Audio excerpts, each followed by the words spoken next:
درانو کتونکو السلام علیکم. زه محمد سلمان همدرد د حق غږ پښتو چینل خبري لنډیز کې ستاسو کوربه اوس تاسو پام را اړوم د مهمو خبرونو لنډیز ته.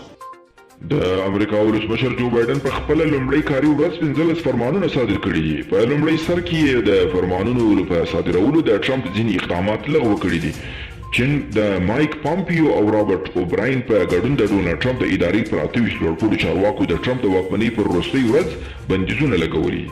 چین د دې اقدام لامل د دوی له لوري د چین پر امنیت او استقلال تیری ښودلی دی. په دې اړه تر اوسه د امریکایي چارواکو څه نه دي ویلي. ولسمشر غني وایي تمه لري چې د جو بایدن په راتګ سره د افغانستان او امریکا ترمنځ د اړیکو نوی فصل پیل شي. ولسمشر غني بایدن ته د مبارکۍ په یو ټویټ پیغام کې ویلي چې دا د امریکا لپاره تاریخي ورځ ده او بایدن ته د بریا هیله کوي.